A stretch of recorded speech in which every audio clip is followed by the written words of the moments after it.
Namaste, friends, and welcome to our Virat Hindustan Sangam social media channels. We are on Saturday, and you are watching Economic Words of Wisdom Arth Gyan Ganga, which we do on every Saturday at 8 p.m.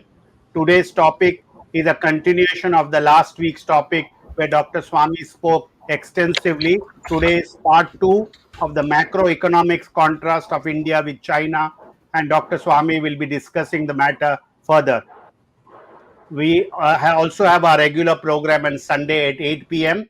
So, with these opening remarks, I thank my co-host Professor Arvind Chaturvedi and Ramesh Swamy, and I also thank our technical team led by Ashish Shetty, Tejas Navalgul, Gadgi Rakesh, Ishwar Iyer, Swaminathan, and Vishal Mehta. So, with these remarks, it is over to Dr. Swamy for the second part of his lecture. Over to Dr. Swamy. Thank you, Jagdish. It's such a big topic that it's very difficult for me to compress it into one or two lectures. Maybe I'll need 3 lectures after fully compressing it because it's a very complex subject. First of all, the statistics put out by China, they have to be reworked. Even Indian statistics have to be reworked.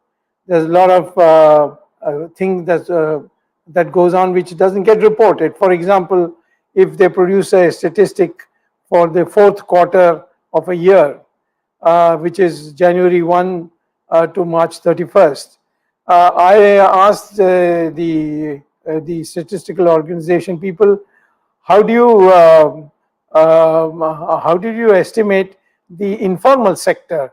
That is the things like MSMEs and so on, because those estimates traditionally over the year are done by some sample survey, and so a yearly estimate is available. So how do you get a quarter estimate? And they invariably say we leave them out and we only go by organized sector. Now that distorting the actual position. In fact, nowadays the MSME is the most sick sector because of the capital squeeze that has taken place. So I think this subject will take a long time. Don't go by IMF results. Don't go by UN. All kinds of people, maybe Nimora or some British agencies, so on. These are all people who don't look at the basic data, and that's why they have been consistently wrong about China. I made my reputation by going deeply into the statistics as the Chinese produced it and produced a book in 1975 where I discussed the Chinese statistics after making the data comparable to the UN standards for data, and the Indian similarly. Furthermore, exchange rate conversions, they are absolutely useless because they got nothing to do with actually the production. And that's why we find that we have now a new concept of purchasing power parity. So if there is a pen produced in India and a pen produced in China, you have to look at the price which is produced in China and what is produced in India, not Chinese pens in India, because they are all highly subsidized and sent here to knock your market out. So you have to go to China and see what their price. So all these corrections required. Then the question is, it is constant prices or current prices? If you have current prices, that means the inflation is also built into your GDP, and that gives a inflated figure. So you have to fix a base. Now, which base do you fix? Do you fix the last year, the most earliest period base of prices, or the latest? Now, the national income, that is, or the GDP, that is calculated by the latest prices for both countries, is based on an index number invented by a European economist called Pasch, and the other with the most most latest, I mean the most ancient prices, say in the case of India, it was at once a time 2004, and then after Modi came to power, Mr. Jaitley brought it up to 2011-12. That is called, based on that, it is called Las Pierres. So I don't want to get into all these complexities and what is included, what is not included. Chinese include potatoes along with rice, but whereas we don't include potatoes with rice. Chinese weigh the rice before the husk is taken out, and we weigh our rice after the husk is taken out. That means a 20% difference there itself. So all these numbers are there. So I would just like to talk about the trends rather than the actual numbers. But let me begin by saying we have entered into this area which is called in economics the comparative economic systems, the theory of the comparative economic systems, the performance of economic systems comparatively. So that is a thing that which we have to compare India and China. Now China is a totalitarian country with a markets economic setup introduced by Deng Xiaoping, and we are a democratic country, and therefore there's a difference there also, and that has also to be read into whether dictatorships produce better results than democracy. Historical experience doesn't show that. East Germany and West Germany, they were both destroyed during World War II. And then after being destroyed, the East Germany, I mean Germany was partitioned, and East Germany under Soviet influence was a dictatorship, and it followed the communist system. And the West adopted democracy and the market system. And when the Berlin Wall collapsed and Germany became one, you found what a huge difference. And what was the difference? West Germany is far ahead of East Germany, whereas the propaganda throughout was that the East Germans are doing better than West Germans. So therefore, this difference between democracy and dictatorship is another factor which has to be taken into account.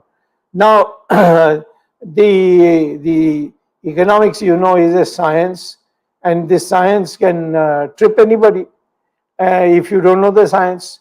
For example, when you make two comparisons, you can't compare unequals, in the sense you can't say, well, we must have more steel than rice. They're not comparable because their use is different. And so you need both. And in what proportion you need both is something that has to be worked out. So here again you find the situation where you have to be very cautious. The relativity, and the relativity is whether it's cheap or costly, has to be between two commodities which serve the same purpose.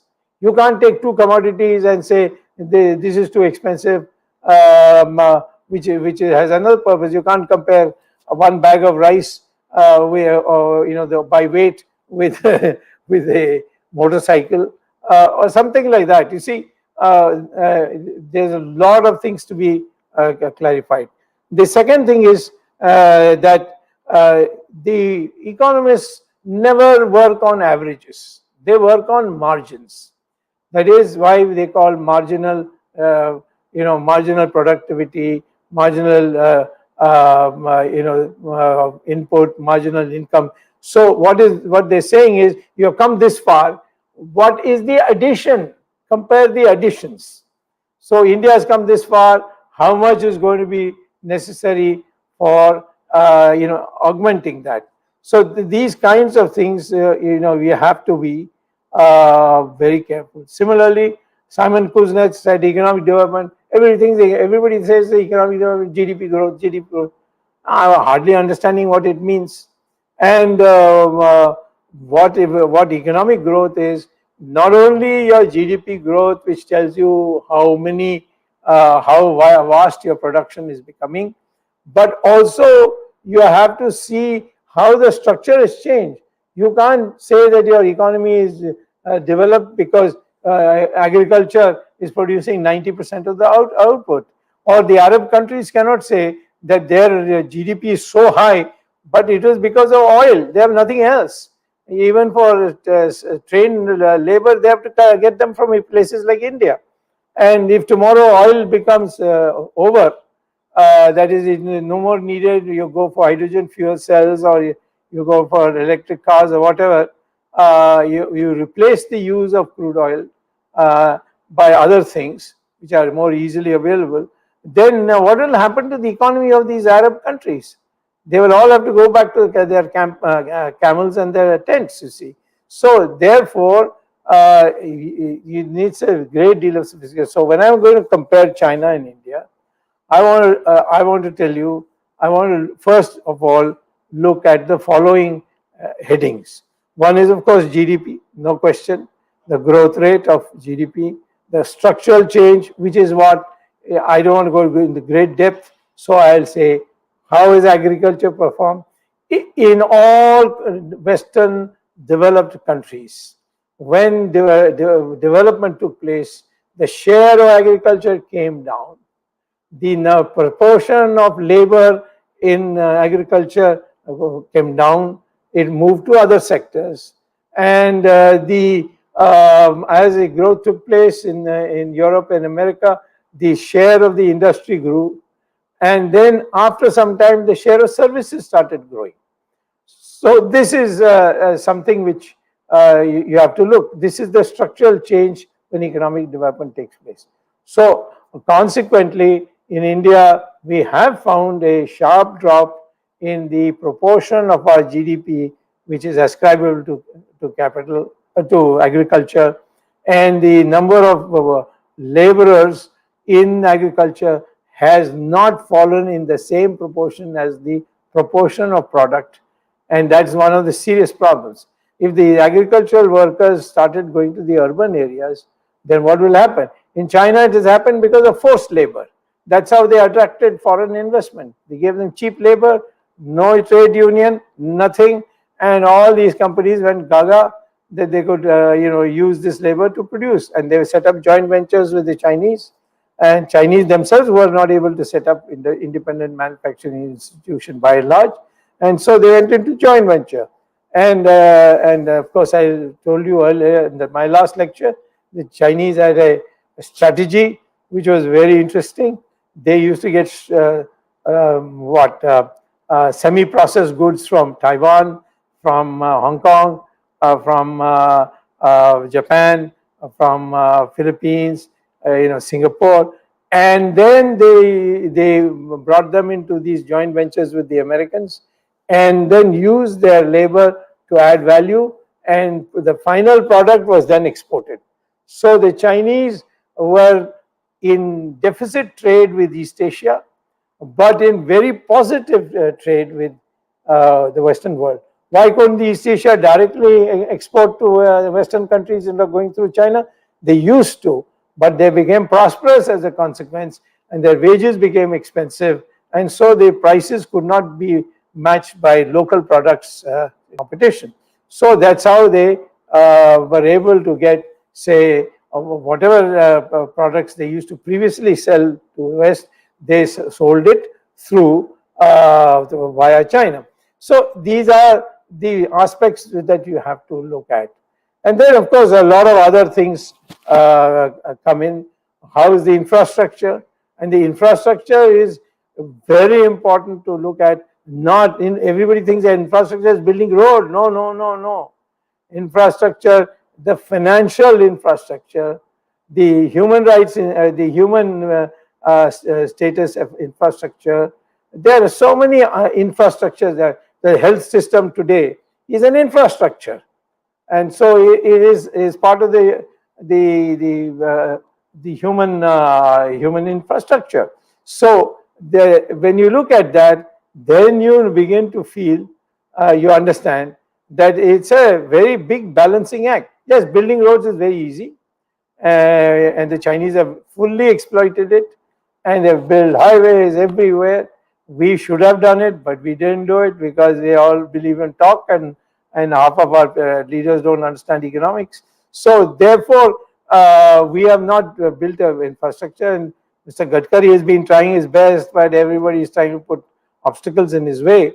But he is on roads that he's doing, highways and so on, and he's done a wonderful job so far.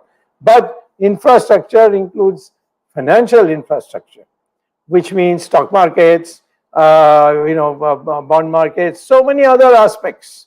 And that is something which we need to very clearly understand. Because, just because you have growth and you don't have financial infrastructure, you are in trouble.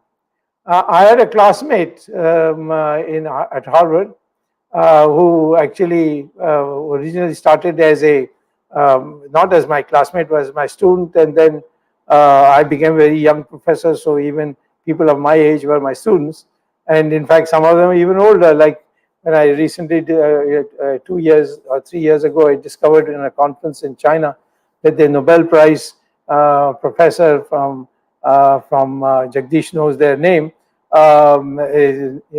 His name, he was introduced to me, and I said, "How do you do? I'm honored to meet a Nobel laureate." And he said, "I was your student. Don't you remember me?" I said, "No, I don't remember you," because he had changed in his thing. So this financial structure is very important, and we have paid no attention to it, and we got manipulated by it. We have been manipulated by brigands, people who sucked the system and made it into a place where common people could not get the money. Now, my colleague in economics, originally my student, Richard Silla, is now a professor in New York University. He came up with he became president of the American Economic Association. He gave a presidential address. He said, "I have studied all countries of the world. And what I've come to the conclusion is, why is it that Latin America, countries like Brazil, Argentina, Chile, etc., Uruguay, all these in the 1940s, 50s, 60s were considered as the next developed countries? Why did they collapse? And they never become the leading contender for G7 or any of these things. Because the fact is their economy is a non-performing economy. They have been called banana republics and so many other things." So he then went on to say that I give a warning that these East Asian countries are growing so fast, but they have a poor financial system, and they can have a breakdown anytime. And that was his lecture. At that time, it was blasphemy, because the World Bank was portraying the East Asian countries as the way to grow forward for developing countries of Asia. And suddenly, this man comes and says this. And he says the only countries which have risen and stayed risen are Europeans and the Americans, because they first developed their financial system. And what happened in 1997? From 90 after war up to 1997, all Eastern countries, East Asian countries, Southeast Asian countries went on developing. Fast growth rate. Japan, everybody's talking about Japan, Japan, Japan. And of course, Hong Kong, Singapore, etc. We should copy Singapore as a small country, and a big country like us should copy them. And what did we find? We found that in 1997, suddenly all of them collapsed. There was a financial crisis in there. And what had happened? Because all these countries, Thailand, Singapore, etc., Japan, South Korea, Philippines, all these were milking the financial system. And that milking of the system led to their collapse. How did it collapse begin? They were borrowing heavily from the Western countries, from the Western stock market. At America, you can get long-term loans at a very low interest rate, and so they were borrowing that, bringing it from for their long-term purposes, but in America you can get loans very fast if it's short-term, 5 years, 6 years, like that. So they are getting those short-term loans from America and using it to build long-term projects like buildings, roads, this, that, and others. And so one day the American bond market suddenly raised its rates. And so all these short-term loan wallas, they started telling these Asian countries, give back. I think the Americans might have done it deliberately to show the East Asian countries, you depend on us. So they, all these fellows then said, come on, you have to pay. And that is the agreement that if you take a short-term loan, which generally doesn't require much, what they call as, sureties and guarantees for the loan. So that the only commitment is that when it becomes due, you pay it back. When they ask you want to pay it back, all right, you cut the interest rate and pay them back. So when they asked, they were not able to pay because all the money was sunk in long-term projects and they were not producing returns. So they declared themselves bankrupt, and it happened with Thailand, it happened with Singapore, it happened with South Korea, it happened with Japan, and the Americans used that collapse to go and buy a huge amount of companies in Japan. Today, Japanese economy is highly dominated by the Americans. So you saw what was considered by the World Bank as the example to follow. Japan, South Korea, East Asia. Nobody talks about them now because in 1997 to 2000, the whole thing collapsed. So in that context, we have a situation where we are in India to consider what the Chinese situation is. India and China. Does is China have a financial system worth the name? Very poor. They don't have a stock exchange worth the name. And how do their loans go? They're government banks. What about private companies? Private companies are, because they are a communist country, they don't want private companies to become too big. So they don't allow them to get the money. But they foreign enterprises, joint ventures, all that, they give the money. So this is, and why do these companies from America come and form joint ventures? Because labor of China is cheap. And now the labor of China has become expensive because China has grown so fast in the last 20 years. And so these countries are beginning to look to other countries. Already for garment, they have gone to Bangladesh. They would have come to India, but India was no policy. So they went to Bangladesh, and Bangladesh has overtaken us. Then they went to Vietnam for small and medium industries, and Vietnam is now prospering. So the Americans have started the process of delinking. Now, what am I telling you? I'm saying when you compare to India, people just carry it. Oh, China has grown so fast. They got so many buildings. Please go and see China's apartment buildings. How many of them are occupied? They just build. And how do they build? They give a long lease to a foreign company and say, you build your own. We don't live in hotels. You build your own apartment. And so Western construction companies can have built, but hardly anybody is occupying it.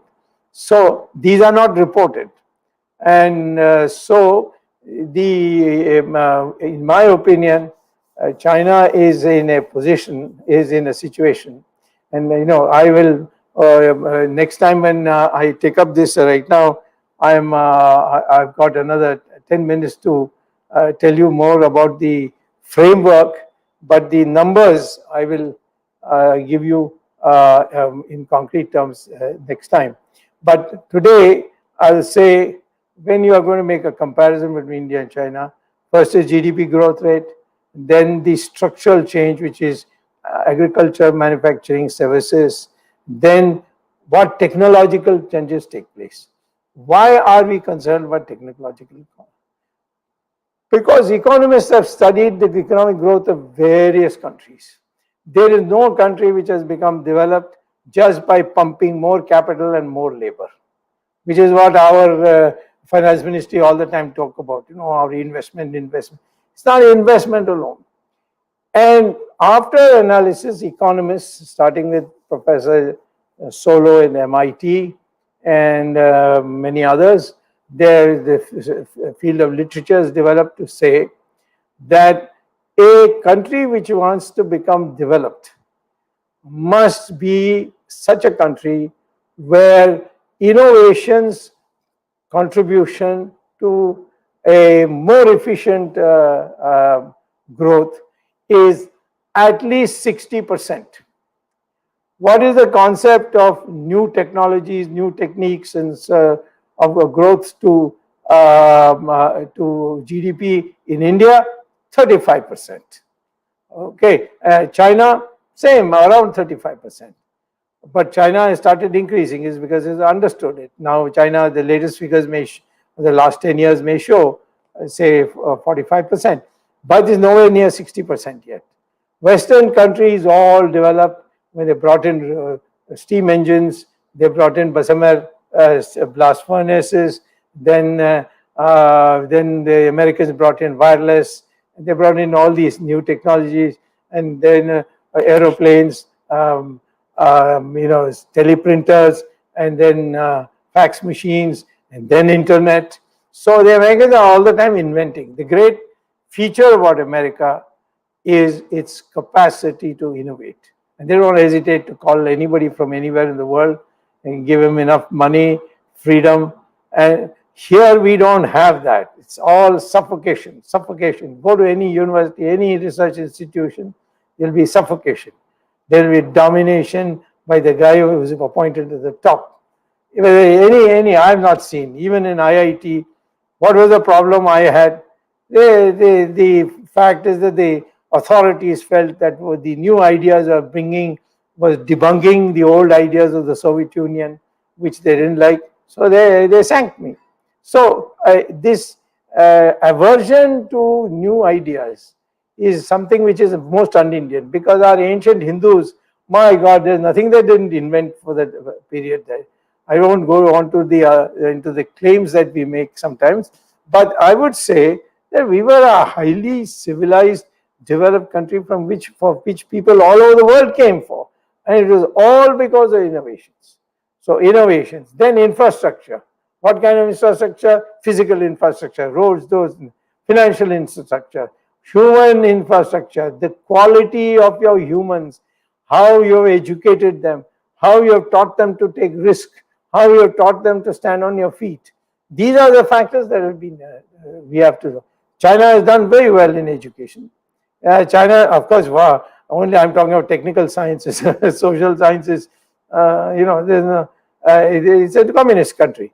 But in India, it's all one view, or my view, or you go on the highway, my way or the highway, as they say. Now, these are not going to produce new ideas translated into it. Today, from the next 20 years, you're going to have crude oil replaced by hydrogen fuel cells, electric cars, so on. So, are we ready for it? We are not ready for the most important revolution, that is thorium-based reactors. Uranium is going to be exhausted.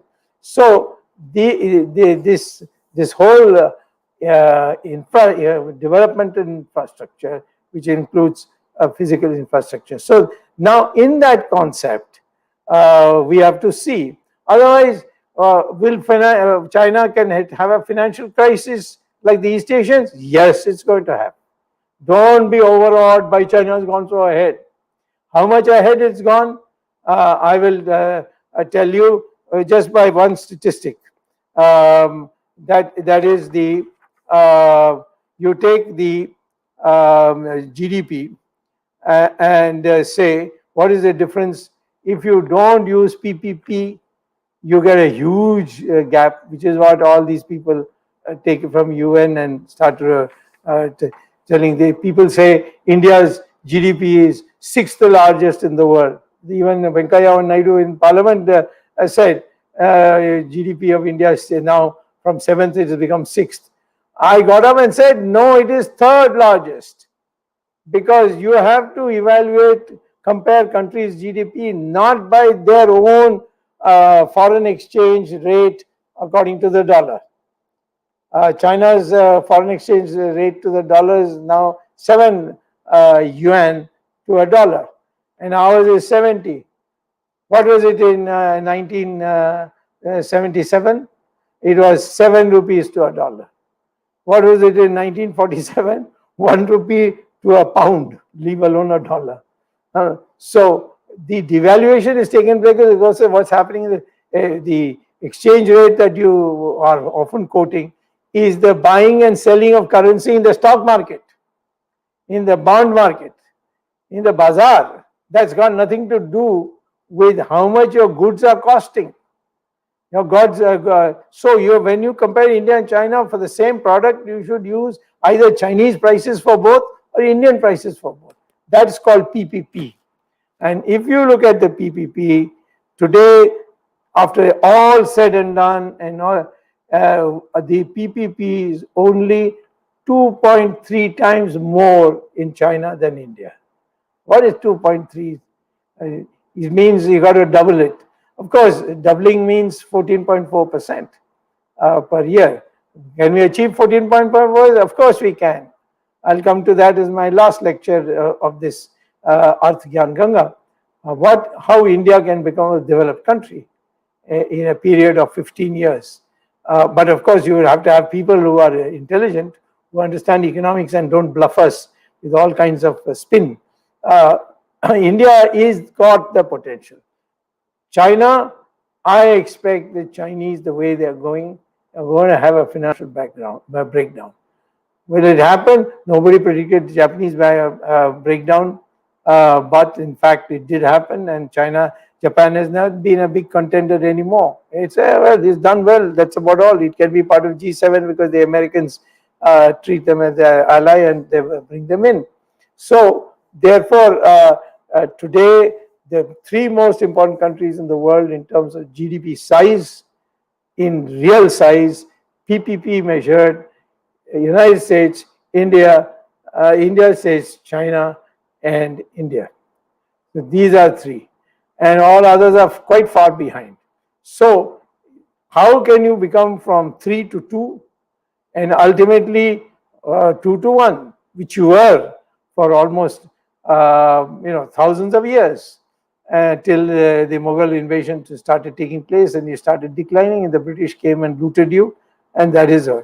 So I would start saying in the comparative economic system now, the comparative economic system earlier was, is communist system better, socialist system better, or market system better, or free laissez-faire better? This is no more the debate. All countries have come into a kind of an agreement that market system with government regulations and government umpiring is the best system. And therefore, in the market system, is China doing better or India? That has to be the comparison that takes place. And those we have to work it out in the following way. Number one, growth rate of GDP, structural change. Then after that, the factor productivity, as it's called, that is innovations, which instead of going along the curve, you jump from curves to curve because the boost that gives you. If you can get your growth 60% due to innovation and 40% due to capital and labor, then you can even achieve 14%. I don't no doubt about it. But that requires a focused mind. It can be done. Narasimha Rao himself didn't know in economics, but he relied on people. He wasn't afraid. There was no insecurity. There was no idea that someone will get ahead of me and that someone dumber than me must be my advisor. He had no such feeling. I was not even a member of the Congress party. I, in fact, refused to join the Congress party when he told me join the Congress and be with us. I said, no, Paramacharya has told me that this is not anybody's party. Narasimha Rao cannot guarantee for long periods. So you'd never join Congress. And I have made that rule. I will never join Congress. All these Gandhabaks and Andhabaks may say, but that's because they want me to get out of BJP, and I'm not, because I'm the original BJP. They are all Johnny come lately. So this factor productivity raising the productivity of your capital usage, raising the productivity of your labor by education, and of course capital by efficiency, lack of corruption, the proper analysis before investing capital. This is then the infrastructural system, the financial system, the human system, the educational system. That is another thing. Then income distribution. Don't do, let's not overdo this income distribution thing. Oh, poor, poor. Income distribution not only about poor. What about urban rural differences? In China, the income inequality is much more than India. Why? Because their urban sector is far ahead of the rural sector. So therefore, China-India comparisons, I mean, if you do inequality, India, if you just look at the index, Gini index, you'll find that the Gini index, India's is much less than China's. But that doesn't mean that our people are better off than China. So that is, of course, Indians are happier than Chinese because of Bhagavad Gita. Otherwise, Indians would have gone mad long time ago. So therefore, the income distribution, when the development takes place, the urban areas go faster. So therefore, there is bound to rise. Then the rural sector starts catching up because of technology, and then it tapers down. So Kuznets said income distribution is an inverted U shape, and therefore you should not force an economy to be egalitarian when the time has not come for it. So and then of course we must assess our potentials, and those potentials are how we use our thorium, how we use our seawater to convert it into drinking water, how we use our minerals, how we use our vast land, how we use our unutilized sector of agriculture, which can grow 3 crops and we are growing only 1.25 crops per year. How we can use the cheap prices that we have for our products to export and make the foreigners pay for the high prices.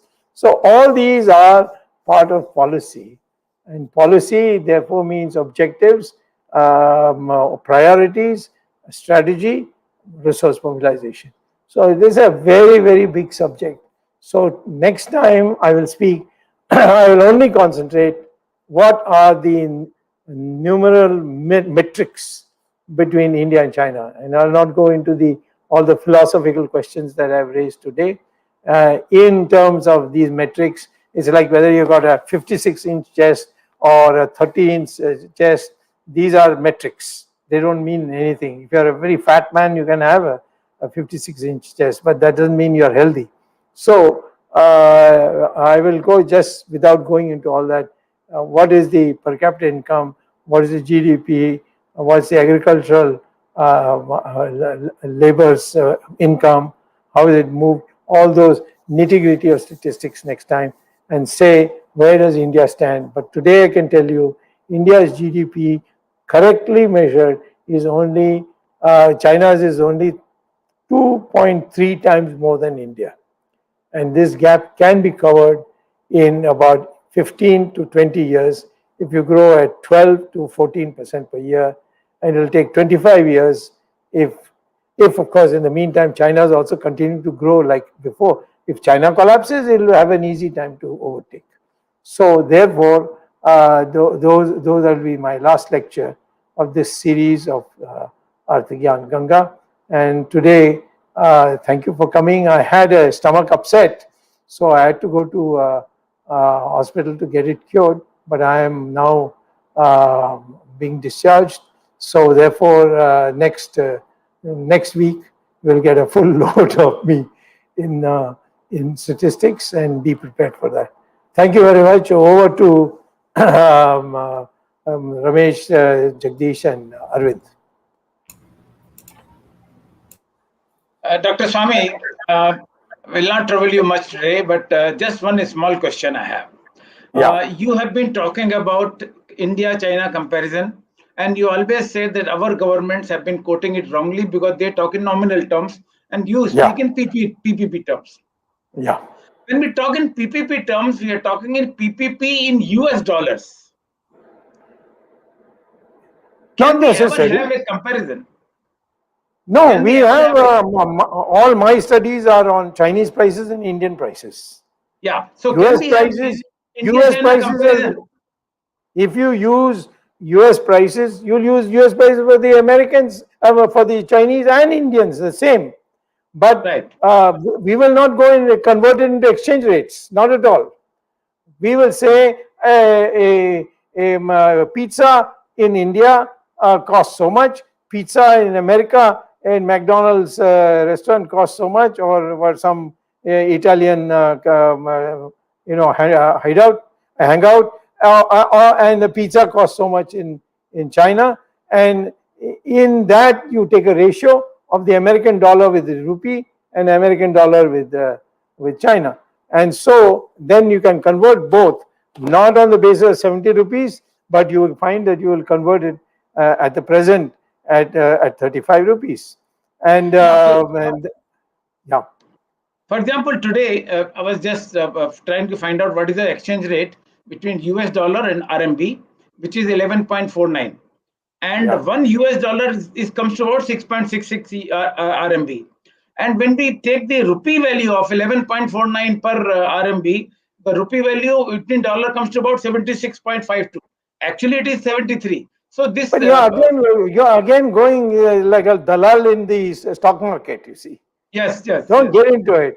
You take all the commodities, and then now the United Nations got 3,000 commodities, and then they Right. say in the domestic market of India this is 1,000 rupees. In the domestic market of America it is $70. Then they can take the ratio, and then they will take a weighted average of the entire thing. That's how you will get the thing. See, the present quoting of exchange rates is purely dalali that takes place in the stock market, buying and selling, and this all are highly manipulated, and therefore I won't even touch it. Sure. Sure. Yeah. Okay. Yeah, Dr. Swamy, will end it today because we'll let you go. So I think nothing Swamy, else in the mind. one question, Dr. Swamy. How much importance does China give to its education system compared to India? Well, India, you see, you will be surprised, 1.5% of GDP. They are spending 4% of GDP. United States 5%. And this is, India is still not, neither health. Health also is less than 1%. You see? And it's just the ability of our people that we get by. And then somehow they find a way to go to America and perform very well there. We come from the system which is hardly there. Schools don't have blackboards, and buildings leaking in the summer. There's no glamour saying, "Oh, I built the educational system of India." You can falsely claim your degree, but you can't, say I'm devoting my life to building the education system. And who are the educational ministers selected? No scholar has been selected. There was a time when we had scholars, but they were boneless wonders. This is the problem. You can have educated you can have an educated minister, but he must have bones. He must have backbone. He must stand up and speak. But that is not welcomed, you see. So therefore, people can't become ministers. Okay, Arvind. Thank you, Dr. Swamy. And since it is only a second part and the final part of India-China comparison is yet to come, you are actually providing us a blueprint for India's growth, and you are providing a package which has complete economic strategy. And what I said last time, I'll repeat. It's very sorry state of affairs that government of India is not paying heed to your economic strategy, and if they do, I mean, India, maybe you say 14%, maybe we can even cross 14, 15%, provided they follow your path, the blueprint you have given. Thank you very much. We'll continue to discuss this in the last episode of Earth Can Ganga on next Saturday. And tomorrow we have a very interesting discussion in Words of Wisdom Gyan Ganga program. GD Bakshi will be joining you, and we will be discussing the Biden and Putin meeting. And this has a wider implication for India's foreign strategy, India's position in the global social sphere. Thank you very much today, Ramesh. Thank you, Jagdish, and I thank the technical team led by Ashish Shetty, Gadgi Rakesh, Ishwar Iyer, Swaminathan, Tejas, and Vishal Mehta. We'll be meeting tomorrow again. Viewers, join us tomorrow at 8 p.m. Words of Wisdom, Gyan Ganga with Dr. Subramanian Swamy, and tomorrow's guest is Dr. GD Bakshi. Thank you very much. Till then, namaskar, Jai Hind. Jai Hind.